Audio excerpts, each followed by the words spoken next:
Time now for sports on 104.7 The Cave. Here's Ned Reynolds.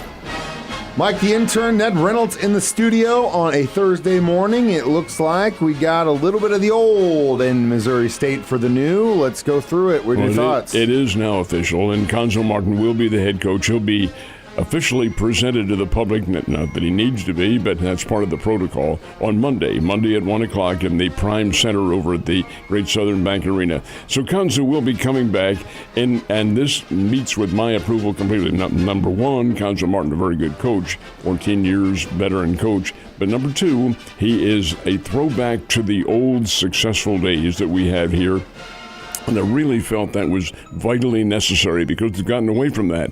And the fans have. The fans have lost identification with the team. Well, they can identify. And believe me, that's not a knock at the coaching staff. Dana did very, very well as a public relations guy and as a coach.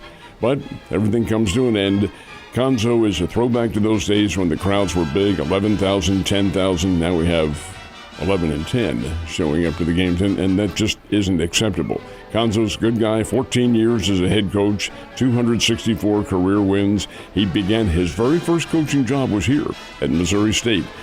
He left to go to Tennessee when they hired him to replace Bruce Pearl. He went to California, out in Berkeley, and then ended up at Mizzou where he was for 4 years.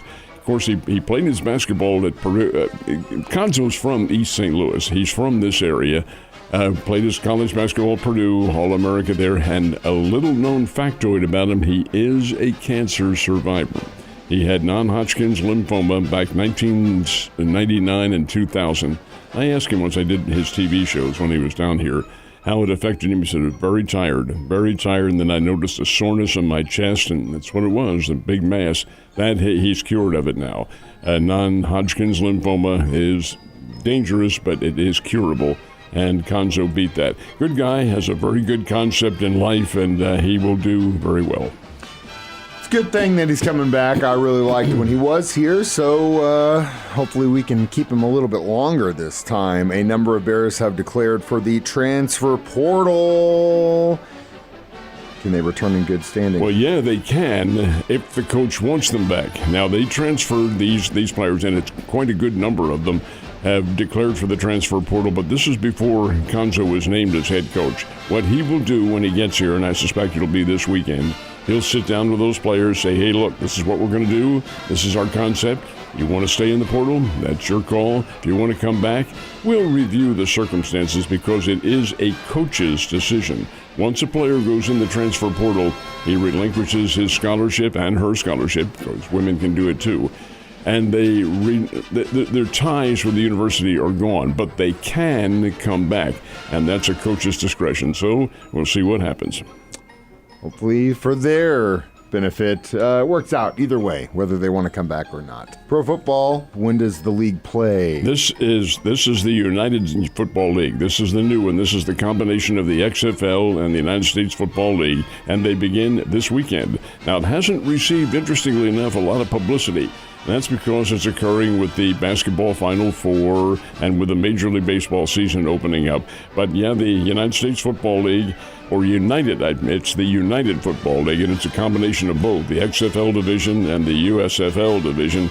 They begin with 2 games on Saturday and 2 more on Sunday. There are 8 teams in the league, and the St. Louis Battlehawks are one of them. They will play on Saturday, and they play the Michigan Panthers on the road. Now, you might remember, but in the old days when the Battlehawks were playing in another league, they led the league in attendance. And fans in St. Louis really wanted to see them play. They were upwards of 35 and 40,000 fans a game. Will that occur again? Well, we'll see. But the new league does begin this weekend, and we'll see how it works out. The games are on national television, and that makes a very big difference monetarily. What do you think about the Chiefs signing a rugby player? Well, rugby players are tough. Hell yeah.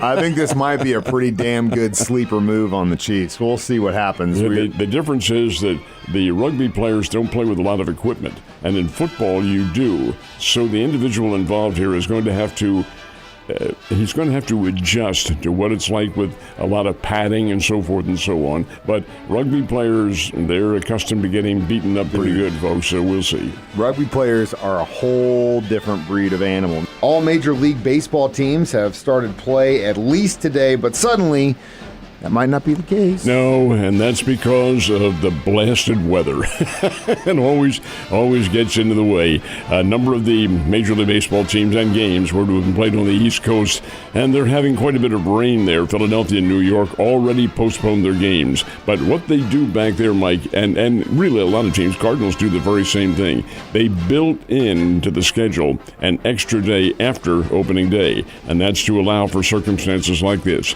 So instead of opening up today, they'll assume the weather conditions will clear and they'll have their opener tomorrow. But everybody else, as of now, will play, and that's the Cardinals and the Dodgers out in Los Angeles. And looking at the weather map, I think everything will be all right for it. And I know it will in the Midwest, where the Royals and the Minnesota Twins open up at Kauffman Stadium in Kansas City. So this will be a lot of fun. Always is, and at least the weather's nice here after feeling like we went through winter a couple more days. What about the Cardinals and the Royals? Who's going to be doing the pitching for them? Well, the Cardinals have nominated Miles Michaelis to get the start, and that's because, well, their pitchers are so injured. They're having some battering and some situations in which players are having to go on the disabled list and so forth. So Michaelis, who's an old pro, will be around, and he'll get the start. Now, how long they'll go? Michaelis, I imagine, will go about 5 or 6 innings, and he can be very effective during that time period. Of course, you're playing the Dodgers, and this is a super powerful team. Playing at home, already played games. They played the San Diego Padres in Seoul, South Korea, and those games did count. Anyway, we'll see. Sonny Gray was to have gotten the start, but he has a hamstring pull. He should be back in a couple of weeks. That's the Cardinals pitcher. The Dodgers pitcher is Tyler Glasnow, who they got from the Tampa Bay Rays, and who is a really young phenom and a tough, hard-throwing pitcher indeed. He'll be tough. Royals and the Minnesota Twins. The Royals are going to start Cole Reagans. He's a guy they got from the Texas Rangers midsummer, and a very good young pitcher. We saw him pitch down here with the Frisco Rough Riders. He's going to be a good and solid pitcher for the Royals. He's just a young kid. Pablo Lopez gets the call from Minnesota, former Miami Marlin, and Lopez is a solid pitcher in every single respect. This will be a pretty good matchup. I tell you, I do think the Royals are going to have a better year. Fingers crossed. We always say that, but by Memorial Day weekend, we're always going, okay, what about the future? Hopefully that's not the case this year. So the NCAA tournament, of course, likes to stretch it out over several weeks, but the NIT's like, nah, screw that. Let's get this thing done. We got 4 teams left in that championship. Indeed, and the championships are the beginning of this coming week in April, and they're playing the games this year. Now, the NIT has kind of moved its philosophy a little bit. They used to play for many, in fact, forever.